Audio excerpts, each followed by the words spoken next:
श्रीमती नविता जैन कोटा से पूछती हैं, नमोस्तु महाराज जी।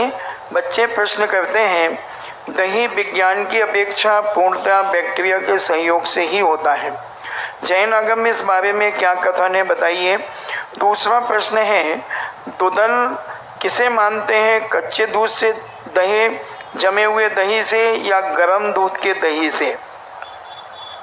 जो वैज्ञानिक दृष्टिकोण है वह जैन आगम से नहीं मेल खाता।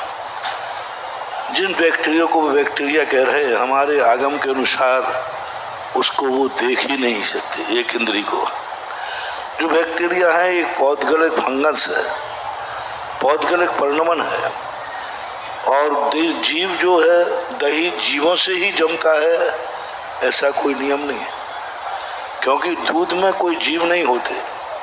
और गर्म करके कर दिया जाए तो 24 घंटे तक दूध किसी भी हालत में रखो, चाहे दही जमा के रखो, चाहे आइसक्रीम जमा के रखो, गर्म दूध में 24 घंटे कोई जीव पड़ ही नहीं सकते। गर्म किए हुए दूध में कोई भी जीव राशि नहीं होती है, जमता है। जैसे दूध में खटाई डाल दो तो अभी हाल फटना चालू हो जाएगा। मुझे दिखाया गया था, एक बार सूक्ष्मदर्शी से देखा था, माइक्रोस्कोप से। बाजार का घी मंगाया गया, उसमें अलग से बहुत सारे असंख्यात कीड़े बिलबिला रहे थे। और चौके का बनाया गया था, उसमें एक भी कीड़ा नहीं था। बस वो जो रेसे दौड़ रहे थे, बोले महाराज जी ये दौड़ रहे हैं, ये बैक्टीरिया है। फिर हम लोगों ने कहा कि ठीक है, यही प्रक्रिया मैं दिखाता हूँ। तो दूध में नींबू डाला गया। हमने कि अब देखो, तो जैसे दूध में नींबू डाला तो दूध के जो छोटे छोटे कण थे वो दौड़ रहे थे। मैंने कहा ये जीव है क्या है? दोनों वो दौड़ रहे थे, वो जीव नहीं थे।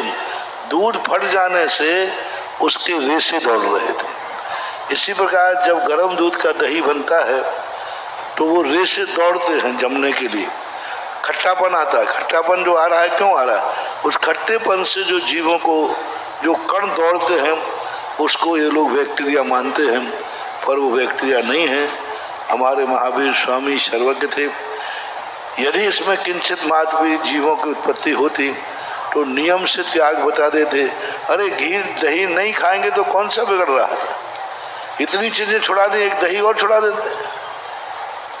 इसका अर्थ है कि दही पूर्णतः निर्दोष है, पर गर्म हुआ होना चाहिए, गर्म दूध का जमाया हुआ होना चाहिए, उसमें लगार नहीं होना चाहिए। जामुन से जामुन नहीं जमना चाहिए।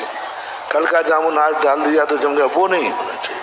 उनमें जो बात थी, दूध कच्चा हो या पक्के दही से जमाया हो, दही के साथ छाछ के साथ किसी भी दशा में दो दल वाला वस्तु मिलेगी तो वह जीव पड़ेंगे ही पड़ेंगे। हमारे शिवरार्थियों ने 10 लाख क्षण पर्व में चौकों में भी जाकर, यहाँ के आगरा में कई लोग दुदल को नहीं मानते, उन्होंने बहुत ज़बरदस्ती की, भैया दुदल तो एक आई है।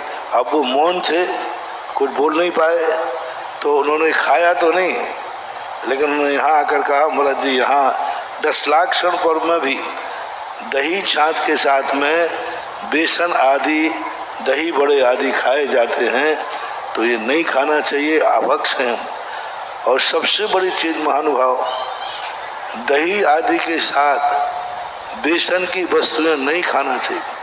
ये सबसे ज़्यादा गुजरात में खाई जाती है, इसलिए सबसे ज़्यादा वाइट स्पॉट गुजरात में ज़्यादा है।